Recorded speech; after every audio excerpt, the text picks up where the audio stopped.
Kedua malaikat itu tiba di Sodom pada waktu petang.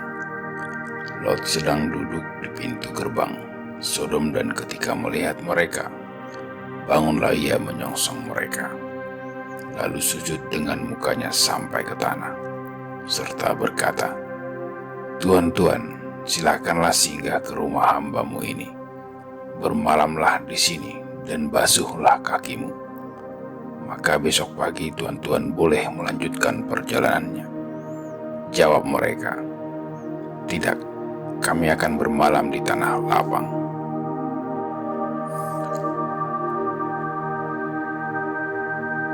Tetapi karena ia sangat mendesak mereka, singgahlah mereka dan masuk ke dalam rumahnya. Kemudian ia menyediakan hidangan bagi mereka. Ia membakar roti yang tidak beragi, lalu mereka makan. Tetapi sebelum mereka tidur, orang-orang lelaki dari kota Sodom itu, dari yang muda sampai yang tua, bahkan seluruh kota, tidak ada yang terkecuali, datang mengepung rumah itu. Mereka berseru kepada Lot, "Di manakah orang-orang yang datang kepadamu malam ini? Bawalah mereka keluar kepada kami, supaya kami pakai mereka." Lalu keluarlah Lot menemui mereka ke depan pintu. Tetapi pintu ditutupnya di belakangnya, dan ia berkata, "Saudara-saudaraku, janganlah kiranya berbuat jahat. Kamu tahu, aku mempunyai 2 orang anak perempuan yang belum pernah dijamah laki-laki. Baiklah mereka kubawa keluar kepadamu. Perbuatlah kepada mereka seperti yang kamu pandang baik. Hanya jangan kamu apa-apakan orang ini, sebab mereka datang untuk berlindung di dalam rumahku." Tetapi mereka berkata, "Enyahlah," lagi kata mereka, "orang ini datang ke sini sebagai orang asing, dan dia mau menjadi hakim atas kita. Sekarang kami akan menganiaya engkau lebih daripada kedua orang itu." Lalu mereka mendesak orang itu, yaitu Lot, dengan keras, dan mereka mendekat untuk mendobrak pintu. Tetapi kedua orang itu mengulurkan tangannya, menarik Lot masuk ke dalam rumah, lalu menutup pintu. Dan mereka membutakan mata orang-orang yang di depan pintu rumah itu, dari yang kecil sampai yang besar, sehingga percumalah orang-orang itu mencari-cari pintu.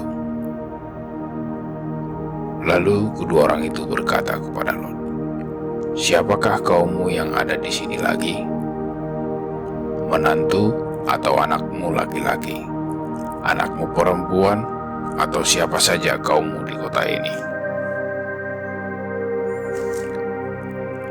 Bawalah mereka keluar dari tempat ini, sebab kami akan memusnahkan tempat ini, karena banyak keluh kesah orang tentang kota ini di hadapan Tuhan.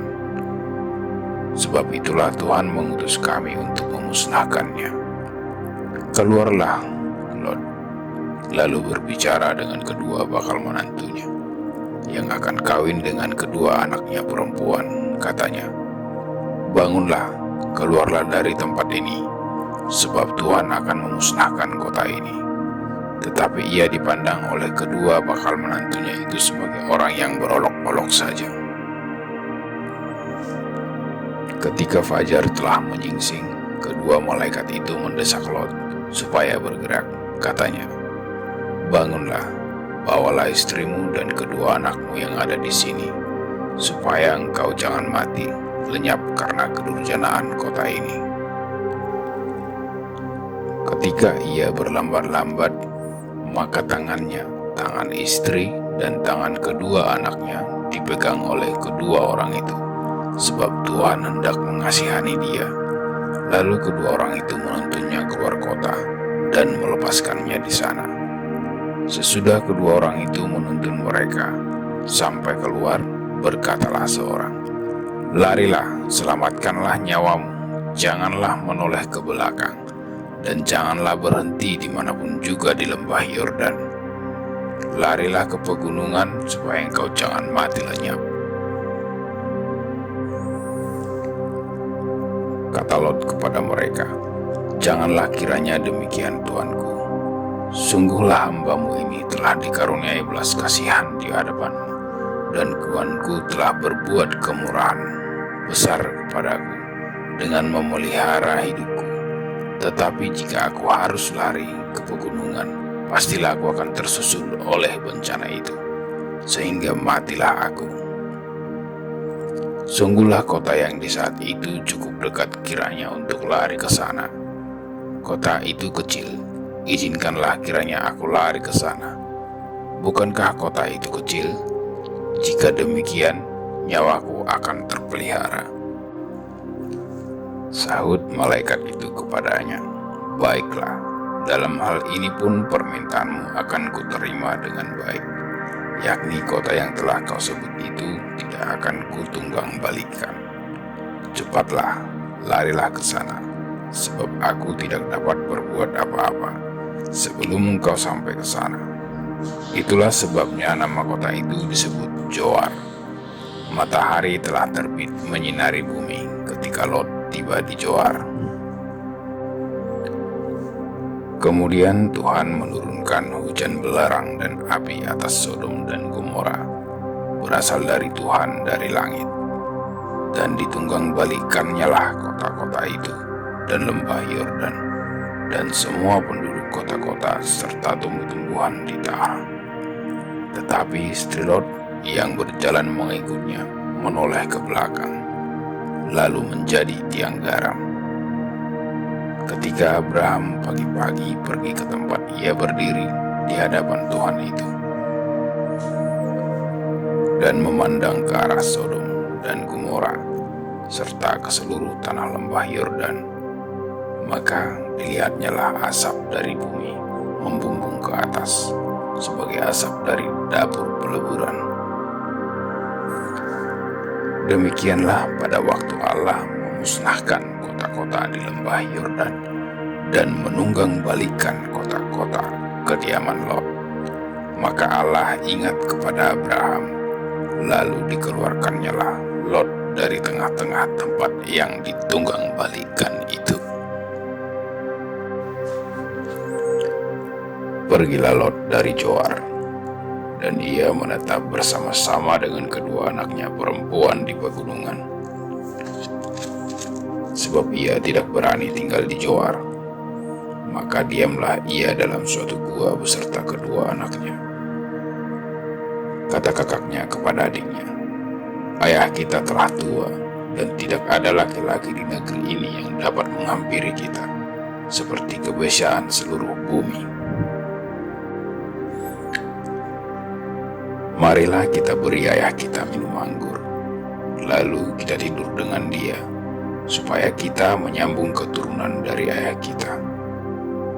Pada malam itu mereka memberi ayah mereka minum anggur. Lalu masuklah yang lebih tua untuk tidur dengan ayahnya, dan ayahnya itu tidak mengetahui ketika anaknya itu tidur dan ketika ia bangun. Keesokan harinya berkatalah kakaknya kepada adiknya, "Tadi malam aku telah tidur dengan ayah. Baiklah, malam ini juga kita beri dia minum anggur. Masuklah engkau untuk tidur dengan dia, supaya kita menyambung keturunan dari ayah kita." Demikianlah juga pada malam itu, mereka memberi ayah mereka minum anggur. Lalu bangunlah yang lebih muda untuk tidur dengan ayahnya, dan ayahnya itu tidak mengetahui ketika anaknya itu tidur dan ketika ia bangun. Lalu mengandunglah kedua anak Lot itu dari ayah mereka. Yang lebih tua melahirkan seorang anak laki-laki dan menamainya Moab. Dialah bapa orang Moab yang sekarang. Yang lebih muda pun melahirkan seorang anak laki-laki dan menamainya Ben-Ami. Dialah bapa Bani Amon yang sekarang.